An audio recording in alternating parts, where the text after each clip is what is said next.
What's up, guys? So it's been about a week, maybe, I think, something like that, since everything happened with my car, and finally getting some time to check it out. So before we go into like compression testing it and everything like that, we gotta make sure that it cranks over.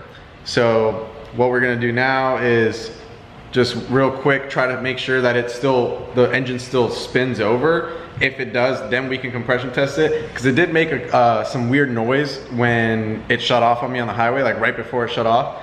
So we're hoping that the engine's not seized or something like that, and we can actually test it before we pull it out or something, to see, maybe gauge something like something went wrong, you know, with the bottom end, with the top end, with the turbo, whatever.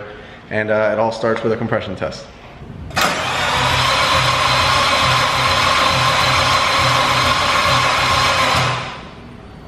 Well, it cranks. It's got no compression. It sounds like it has none. Yeah, well, we gotta go try it. Oh. Okay, so the engine's not seized, which is good. It means that might still be salvageable. So now we're gonna run to the parts store, try to rent a compression tester, we don't have one here, and see. It sounded like it had absolutely no compression. So yeah, we'll check back in a second. So we're gonna pull out all the spark plugs and see what the condition of them are, and because that tells a lot about an engine. When you pull spark plugs, and you know, they could either be super white or they can be really black and wet, which will tell you different things about what could be going on with the engine. So we're gonna do that now. Take that off, yeah.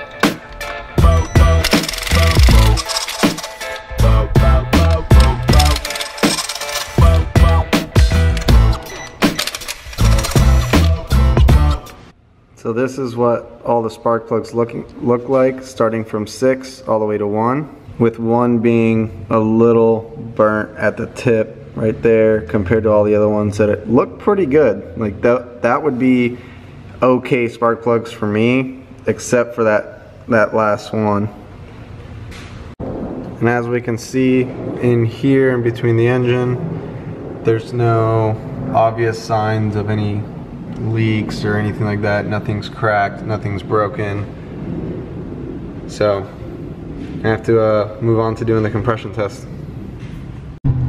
So we have acquired the compression tester, and Eric decides to ball out on some Harbor Freight stuff. Got a toolbox cart. It's a tool cart for the garage slash, Eric made a good point. Toolboxes are cool and all, but like when you don't have that many tools to fill up like a huge toolbox, you can just get a cart, and then when we go to a drift event or whatever, like out of town, which we are planning on, you just load the cart up in the bed of the truck and you have all your tools and you know where they're at. You don't have to throw them in a bag that's all weird and unorganized. So now it's time to find out the fate of the good old best engine ever made. Boat Anchor 20.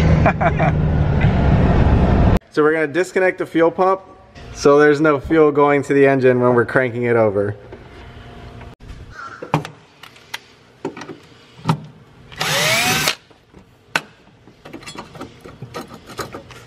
That one wasn't even tight. You just slide the plate.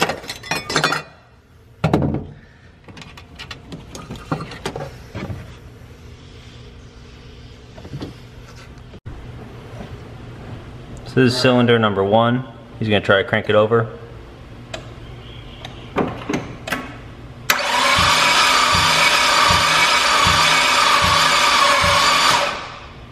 All right, 30. Die. All right, ready? All right, this is cylinder number 2.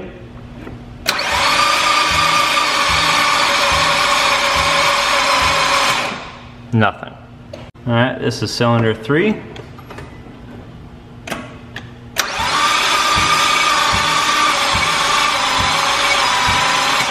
All right, this is cylinder 4.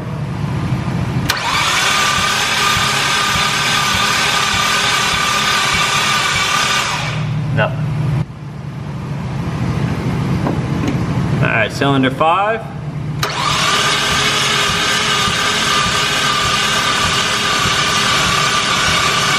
All right, this is cylinder 6.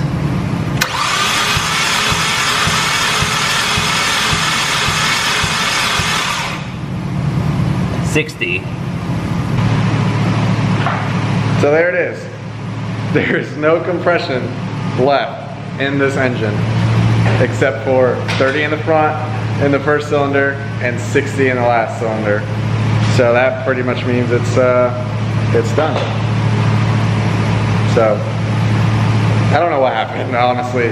We're gonna have to tear apart the engine to see if we get any signs. The spark plugs didn't look that bad. The compression test is obviously saying that there's no compression left.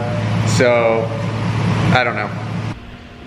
So on a positive note, I guess, if you want to call it that, we're gonna build this toolbox, or tool cart, I should say, and put all the tools that we got in it, while this thing just sits here in pieces until we get some time, which I will explain later in the video after we build this toolbox about that thing all the way over there, sitting there lonely.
Okay, so that took entirely way too long, but it's done.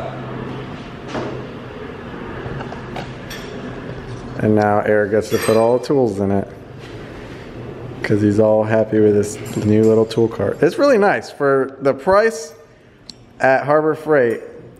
It's like a decently built tool cart, and it should get a lot of use because of these things. Your car always looks good though, and it's never missing its body panels or engine blowing up like mine. Yeah, look at this thing. Looks tight. Mine's all hurt. So I haven't really talked much about my daily, what's supposed to be my daily, but because I need to fix it, but this is it. Now it is a 2005 Subaru WRX 5-speed. Got a lot of stuff done to it. It's upgraded turbo, injectors, aftermarket tune, full exhaust, BC coilovers, Wilwood brakes, all that stuff. I will be doing I've had a couple questions about it, just because it's like been in the background of our videos. It's been parked here for like a really long time. But I'll do another like pretty much like a car check once I fix it. Which depending on where I go, I take it to get it fixed. I gotta pull a transmission. I might not be able to film it, but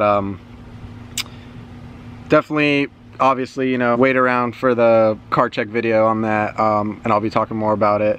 about what's done to it and all that. But yeah, it's supposed to be my daily. Driven around, had it for a while now.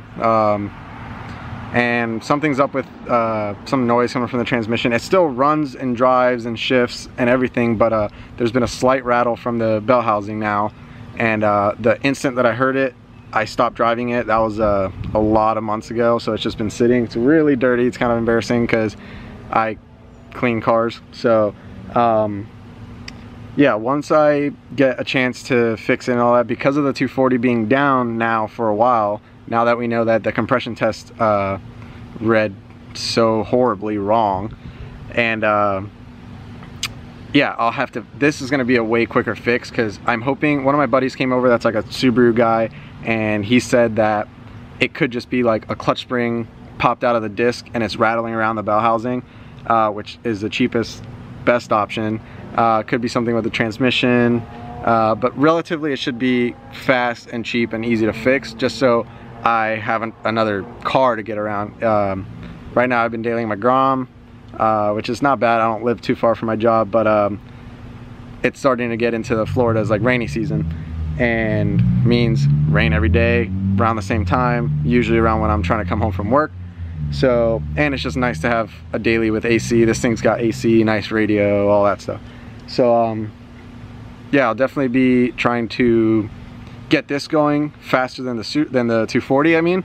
And the plans for the 240, I don't know yet. I would have to wait until I can pull the engine out and tear it apart. I'm kind of leaning towards, it still smells burnt. The engine smells burnt from just sitting in the garage, not even being turned on or whatever in a long time. So I'm thinking it might just be, you know, either blown ring lands, head gasket. It's definitely, the turbo is definitely still should be good. It doesn't really have any shaft play. There's no oil, like crazy oil buildup in the intercooler pipings or anything like that. So pretty much, I'll have to, like I said, I'll have to take the engine out, take it apart, take the head off, see if there's like any cracks in the block or something like that, or maybe just the head gasket's broken. But when we pulled the spark plugs out, we looked inside and we didn't really see anything that's like, no like oil buildup or, you know, no like melted pistons or anything crazy like that. So we're hoping it's just, you know, head gasket. If it's a head gasket, we can get that going, you know, very quickly.